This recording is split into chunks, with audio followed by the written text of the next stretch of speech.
this is Faith at Unschooling Catholic Coach, and I thought I'd do a short video on games because I just bought a bunch of games and we've been slowly introducing more and more games to the little 5-year-old that I watch. And I know lots and lots of unschoolers use games a lot to teach. I don't think I did it as much as other families might have. I myself didn't see myself as much of a game player, even though I grew up playing games. But I don't know, it was hard to manage all the little pieces, and I wasn't tidy enough to remember to always put everything away. And so, and I had older kids who would want to play, and then the younger ones would come along and ruin everything. So I wasn't a big game player with my kids. But they did play games. Like when they were real little, we played Monopoly for kids. I remember doing that with them. And of course, checkers and chess. We were in a chess club for a while. And my older two really enjoyed Rummy Cube. They would play that a lot. We went through a phase of that. But they tended to do video games more, or they really like Sudokus. Or Sudoku, I never say that right. Sudoku. Anyway, they got into those for a long time. In fact, some of them still do that to relax instead of a crossword puzzle. They'll do one of those puzzles. So I didn't really, I didn't use games as much as other people. So probably other people could tell me more about games than I can tell you. But I did just start acquiring some games for this little guy that I'm watching now, who's 5, because the days have been very long. They've been very rainy and raw and cold, and we have not been going out very much. And his mother's been working very long hours. My daughter went back to school, so she's not here to help me watch him. My son is still living at home, but he started up school and he started working. So he's busy.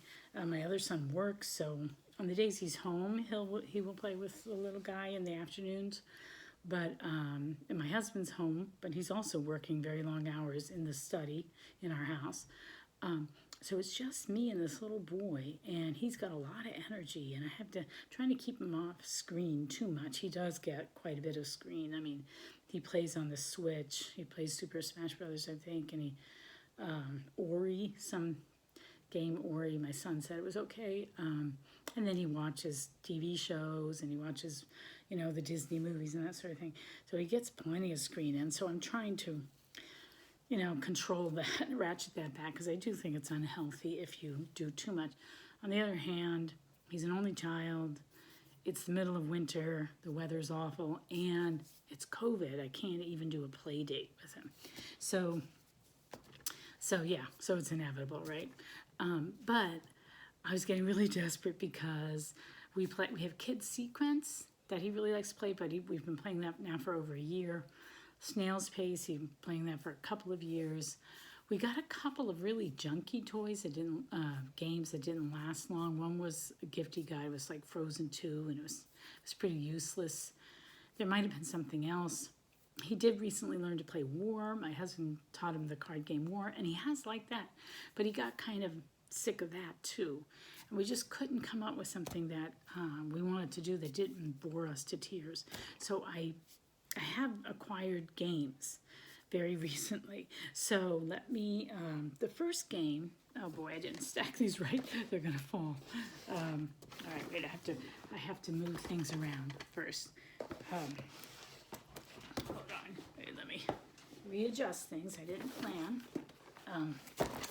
Okay, so the first game I acquired from my Buy Nothing group. This is a game called Silly Street, and it's really fun. You basically have to do silly things in order to move your space, and it's got this kind of the game board makes a big picture of a kind of a town or a street, and it's like a puzzle that's put together, so it's a great big board. And then you have, in this nice little cloth bag, you have these cards. right? And then it'll tell you something like pretend you're a seal and balance something on your nose, or just, so it's called Silly Street, and it's supposed to be like a cooperative game. And I think it would be really fun if you had a bunch of kids doing it. Between one 5-year-old and a 6-year-old woman, you know, it was still fun to learn, but I think it'll be hilarious if he had more kids to play with. I think it would be good. So I don't think it's so, why isn't this going in? I don't think it's so good for just 2 people to play, especially if one's older. But that was fun, and I appreciate that there's no plastic in it. You know, it's just the cards and the game board, and that's all you need. And then because I was so enamored of that, just the idea that it didn't have junky plastic stuff in it, because I'm trying to be a good conscientious consumer and not buy, you know, crap. But for Christmas, somewhere I saw this. I don't know where I saw it really, some catalog. And I bought this for him for Christmas, and it's called Observation Postman Game. And even though this is a different company, this is, it's made in Barcelona. You can see, I don't know if you can see that. It looks like it's Londji, Londji. And this one is called One Apple. It's Buffalo Games and Puzzles, okay? So but it's virtually the same design. It's got the same kind of cloth bag for the, this one has a lot of tiles, they're thick cardboard tiles. It's got cards that go with it, instructions, and then it's got that same kind of game board where it's a puzzle, and it's a town. And this one's neat because you can play it at different levels. For his level, for a 5-year-old, it would just be comparing the houses. So you'd pick I forget now if it's a card or one of the tiles. No, I think the tiles you place on it. Anyway, you look at something and it'll say you have to find a house with, say, 2 windows and a red door. And then you have to go through and find it. But it gets more and more complicated because you can play it at higher and higher levels.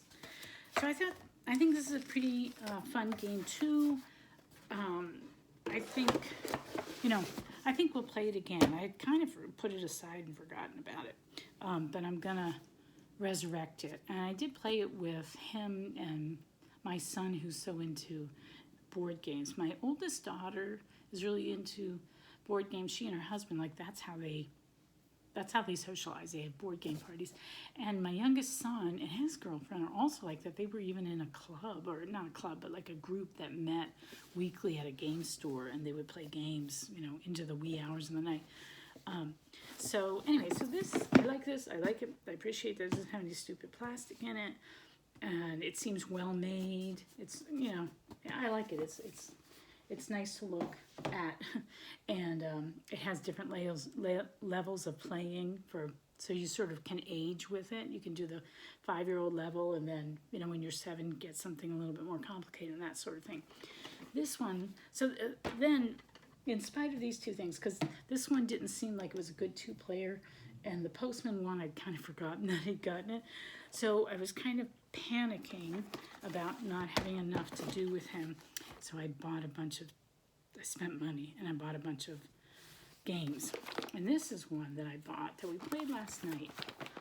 Family Games, Top Right is the company. It's animal stacking game, so it's like Jenga, but you roll this wooden dice, and it has different animals on it.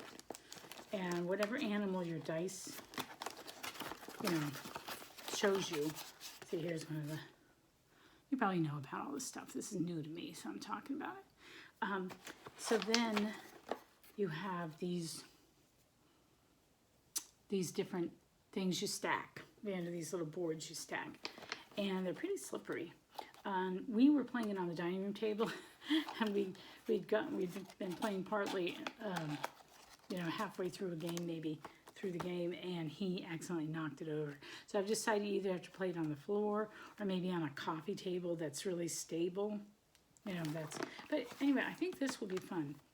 He's the kind of kid that he likes tactile stuff. Like one of his favorite games to play still is Don't Break the Ice.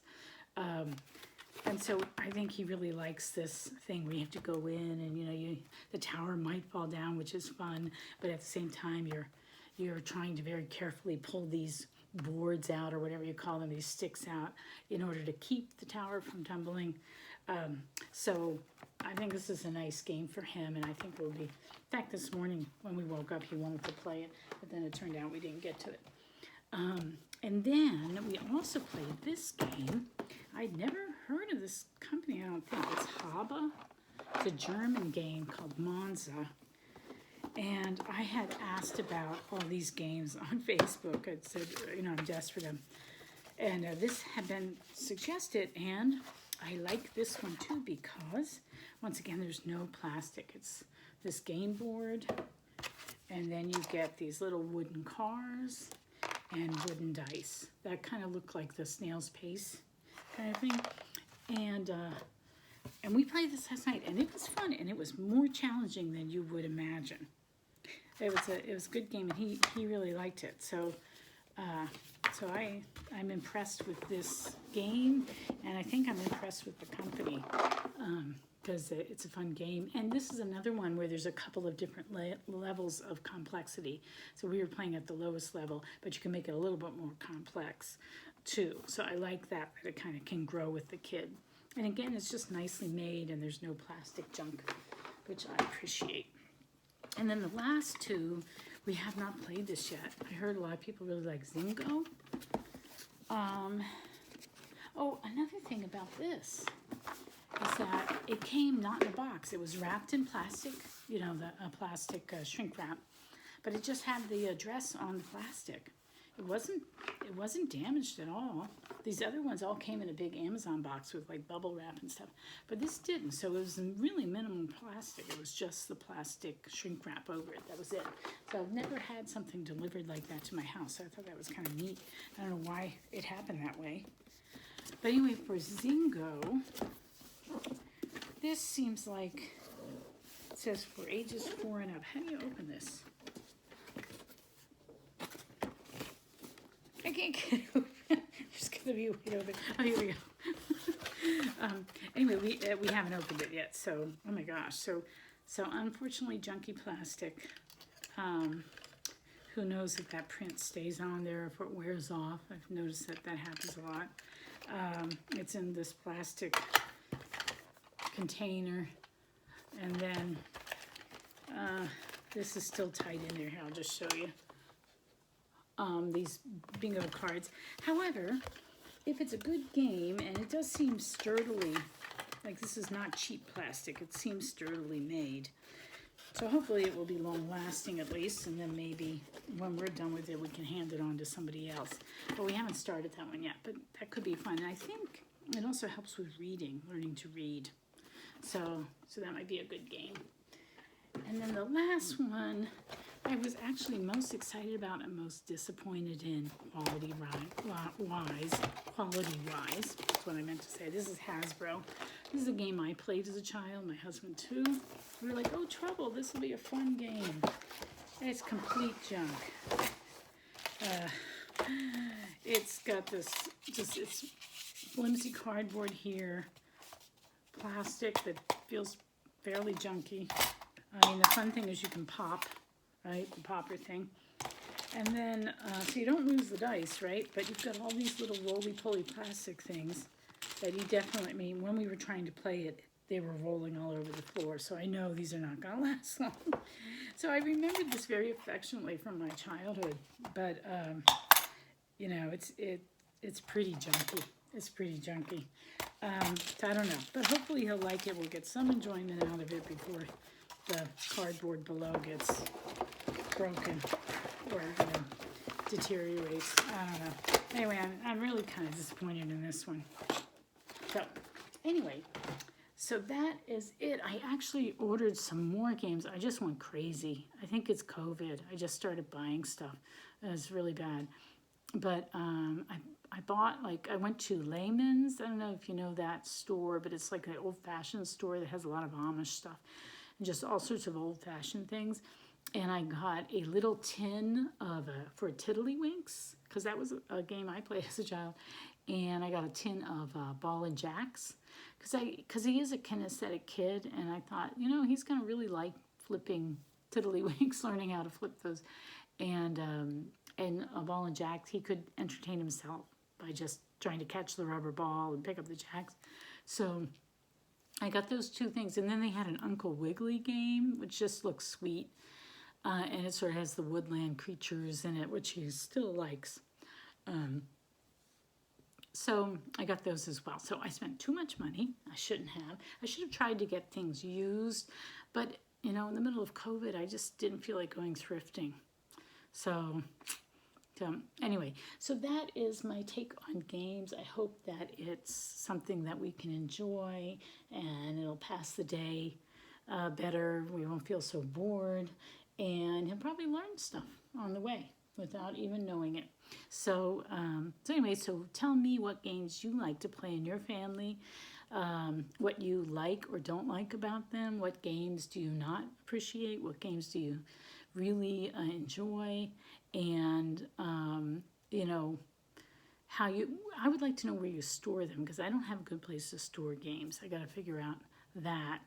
And I don't know, tell me your experience with games.